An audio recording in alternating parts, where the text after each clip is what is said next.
Hello friends, आपका बहुत बहुत स्वागत है हमारे YouTube channel source of solutions पर। और आप देख रहे हैं हमारा रिएक्ट जेएस का फुल ट्यूटोरियल सीरीज।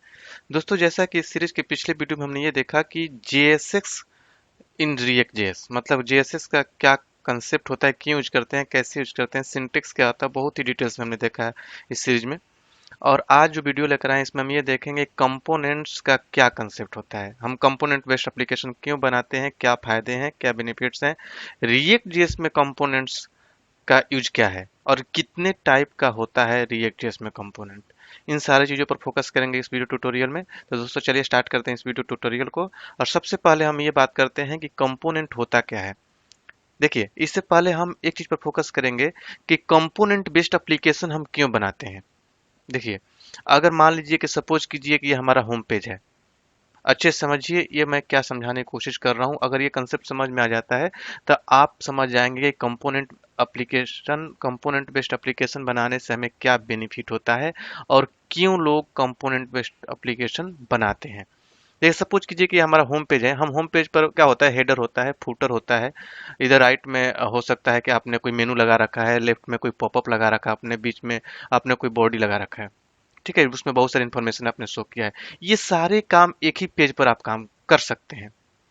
ठीक है, और सपोज कीजिए कि जिस तरह का आपने फूटर बनाया है यहाँ पर इस पेज पर, होम पेज पर, इसी तरीके का फूटर और भी हमें 10 पेजेज पर लगाने हैं या 20 पेजेज पर लगाने हैं। तो हम क्या करेंगे, दो अप्रोच हो सकता है। या तो हम उसको फूटर का कोड उठाऊंगा और जितने भी पेजेज पर हमें लगाना होगा उतने सारे पेजेज पर वो code copy paste copy paste copy paste कर दूंगा। अब इससे हमें क्या होगा, सारे जगह वैसा फूटर तो बन जाएगा, लेकिन अब फर्दर उसमें कुछ चेंज हुआ, कोई लिंक में चेंज हुआ या कुछ ऐसा कुछ प्रॉब्लम आ गया, तो हमें सारे जगह चेंज करने पड़ेंगे। सारे जगह हमें क्या करने पड़ेंगे, चेंज करने पड़ेंगे। अगर वो हम एक फूटर का अलग से कंपोनेंट बना लेते हैं, ठीक है, और उस कंपोनेंट को हम इस होम पेज पर शो करते हैं और जहां जहां हमें यूज करना होता है उस कंपोनेंट को कॉल कर करके वहां पर यूज कर लेते हैं, तो अगर चेंज करना हुआ तो हम एक ही जगह चेंज करेंगे और सारी जगह रिफ्लेक्ट हो जाएगा। ठीक है, एक दूसरा एग्जांपल समझिए। आप लोग फेसबुक यूज करते हैं। फेसबुक जो यूज करते हैं तो आप लोग देखते हैं कि पूरा होम पेज पर हर चीज दिखता है। कोई लाइक कमेंट्स हर चीज अलग, कहीं ऐड चल रहा है, कहीं कमेंट्स है, कहीं फोटो दिख रहा है, कहीं वीडियो चल रहा है, सब कुछ एक ही पेज पर दिखता है। वो सारे एक ही पेज पर नहीं होते हैं, सारे कंपोनेंट बेस्ड होते हैं। आप देखते हैं कि कोई कमेंट कर रहा है तो तुरंत वहीं पर लिखा हुआ आता है टाइपिंग और वहीं पर कमेंट अटैच हो जाता है। कोई लाइक किया, वहीं पर राउंड घूम कर वो लाइक आपका अपडेट हो जाता है। तो ये सारे कंपोनेंट बेस्ड एप्लीकेशन बनाने के बेनिफिट्स हैं। मतलब कि जहां पर हमें यूज है वहीं पर हम उतने ही पार्ट को रेंडर करा लेते हैं। एक तो बेनिफिट हो गया कि हम कंपोनेंट बेस्ड एप्लीकेशन बनाते हैं तो हम उसको रीयूज कर सकते हैं। कहीं भी रीयूज करेंगे, बार बार हमें वो कोड लिखना नहीं पड़ेगा। ठीक है, लिखना नहीं पड़ेगा। और कुछ चेंज आया तो हम एक ही जगह चेंज करेंगे, सारे जगह चेंज नहीं करेंगे। दूसरा चीज कि हमें रेंडर करने में भी आसानी होता है। जितने पार्ट में हमें चेंज करना होता है उतना ही पार्ट को हम रेंडर कर लेते हैं, बाकी सारा पेज हमारा स्टैटिक वैसे ही का वैसे ही रहता है, जिससे कि हमारे पेज का परफॉर्मेंस भी इंक्रीज हो जाता है। तो आप कह सकते हैं components are like function that return HTML elements.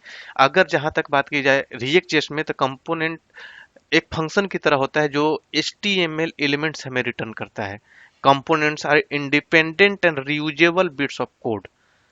अब यहाँ पर देखिए, जो मैंने भी बताया कि कंपोनेंट को हम रियूज करने के लिए बनाते हैं, ठीक है, वही मैंने यहाँ पर लिखा है। कंपोनेंट एक इंडिपेंडेंट होता है और रियूजेबल कोड होता है। और यहाँ पर यूजेबल कोड कहने का मतलब ये नहीं कि एक पेज को आपने कहीं से भी डिवाइड कर दिया और एक कंपोनेंट बना दिया, नहीं। लॉजिकल ग्रुप ऑफ कोड होना चाहिए।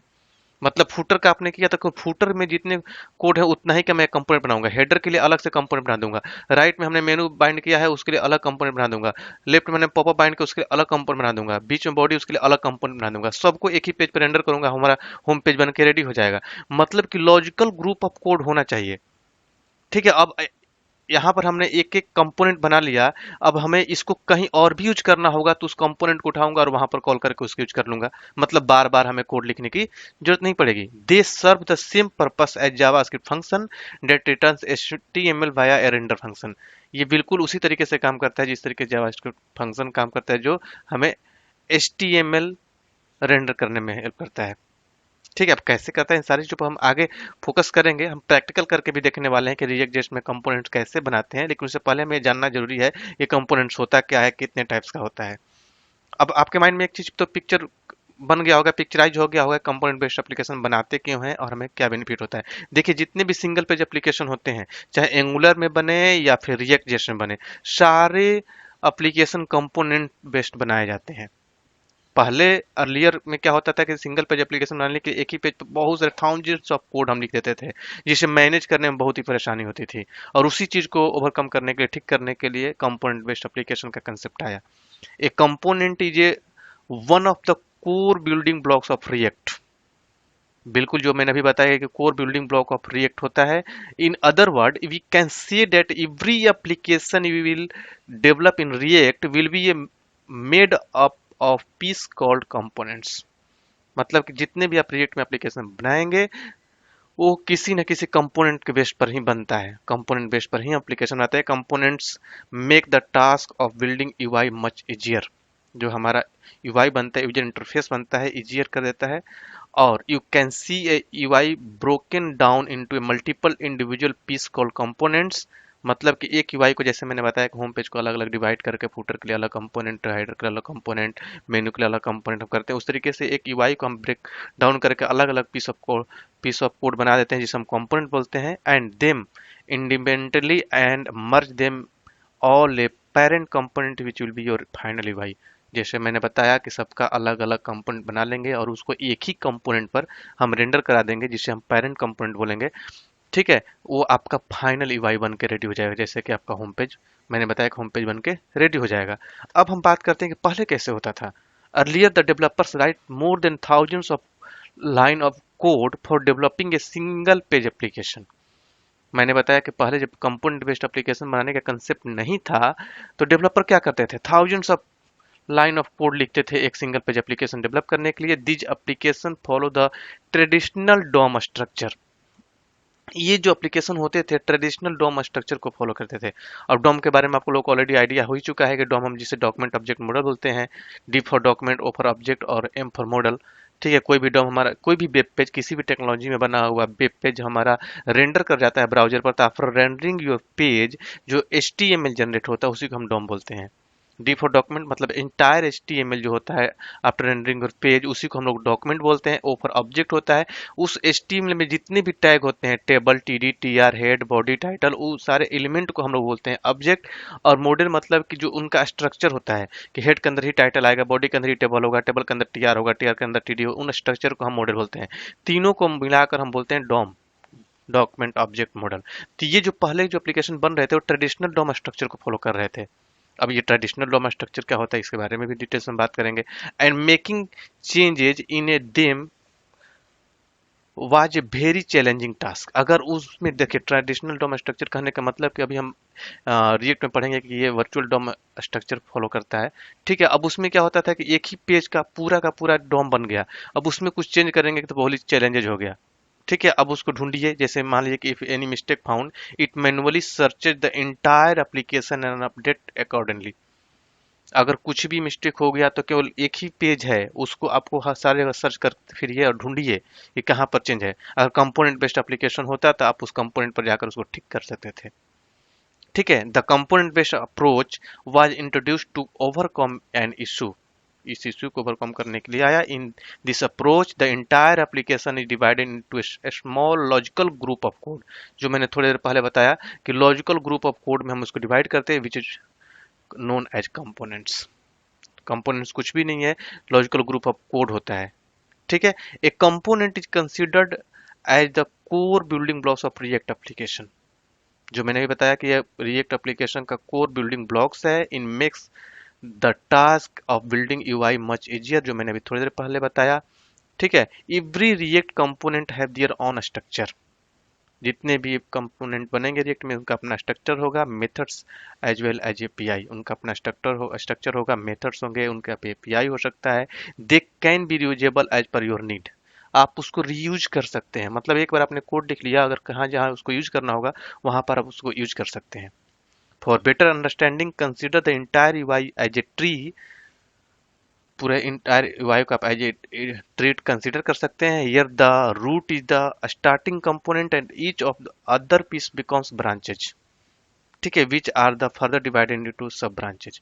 जो मैंने बताया जैसे ट्री होता है कि तो उसमें बहुत सारे सिबलिंग्स बन जाते हैं, नोड्स बनते हैं, उसी तरीके से वो डिवाइड करके कैटेगराइज करके समझ सकते हैं कि एक कंपोनेंट हो गया, उस पर हम दूसरा कंपोनेंट को लोड करा रहे हैं, ठीक है, रीयूज कर रहे हैं। उस तरीके से आप अंडरस्टैंड कर सकते हैं, पिक्चराइज बना सकते हैं अपने माइंड में कि कंपोनेंट क्या होता है। अब हम थोड़ा सा बात करते हैं कि कंपोनेंट्स कितने टाइप के होते हैं एंगुलर में, सॉरी रिएक्ट में। देखिए, रिएक्ट जेएस में मेनली कंपोनेंट्स को टू टाइप में डिवाइड किया गया है। एक है फंक्शनल कंपोनेंट्स जिसे हम फंक्शन कंपोनेंट बोलते हैं, फंक्शनल कंपोनेंट से बोल सकते हैं और फंक्शन कंपोनेंट से बोल सकते हैं। दूसरा है क्लास कंपोनेंट। देखिए, दोनों का काम करने का तरीका एक जैसा है बट बहुत ही डिफरेंट है इसमें। कौन फंक्शनल कंपोनेंट क्या कर सकता है, क्या नहीं कर सकता है, कंपोनेंट का क्लास कंपोनेंट्स क्या कर सकता है, क्या नहीं कर सकता है, इन सारी चीज़ों पर हम फोकस करेंगे एक एक सेपरेट वीडियो में। पहले हम फंक्शनल कंपोनेंट पर बात करेंगे कि फंक्शनल कंपोनेंट क्या है, इसका सिंटेक्स क्या होता है, उसका प्रैक्टिकल करके देखेंगे। उसके बाद हम क्लास कंपोनेंट के लिए भी देखेंगे कि क्लास कंपोनेंट का सिंटेक्स क्या होता है, उसका भी प्रैक्टिकल करके देखेंगे, जो कि अगले वीडियो में हम उसको लेकर आएंगे। आई होप कि आपको समझ में आ गया होगा कि कंपोनेंट बेस्ड एप्लीकेशन क्यों बनाते हैं, कंपोनेंट होता क्या है, रिएक्ट जेएस में कंपोनेंट का रोल क्या है, रिएक्ट जेएस में कंपोनेंट कितने टाइप का होता है, ठीक है। और इन दोनों के लिए हम सेपरेट वीडियो लेकर आएंगे जिसमें कि इनका एग्जाम्पल करके देखने वाले हैं। इसलिए अगला वीडियो आप जरूर देखिएगा जो कि आपके लिए बहुत ही इंपॉर्टेंट होगा। अगर आप बहुत ही डीपली और एडवांस लेवल की चीज़ें जो कॉर्पोरेट लेवल का होता है पढ़ना चाहते हैं रिएक्ट के लिए, तो आप हमारा ऑनलाइन क्लास ज्वाइन कर सकते हैं जिसमें कि हम पूरा रिएक्ट से रिलेटेड जितनी भी चीज़ें हैं, advance JavaScript, ES6 ES7 basic JavaScript, Redux, Babel, webpack, npm, project training, API integration, everything will be cover in our online training. आप हमारा क्लास ज्वाइन कर सकते हैं, उसका लिंक इस वीडियो के डिस्क्रिप्शन बॉक्स में अवेलेबल है, मोबाइल नंबर्स पे अवेलेबल है, आप कॉल करके भी इंक्वायरी कर सकते हैं। तो चलिए मिलते हैं अगले वीडियो में, तब तक के लिए थैंक यू सो मच।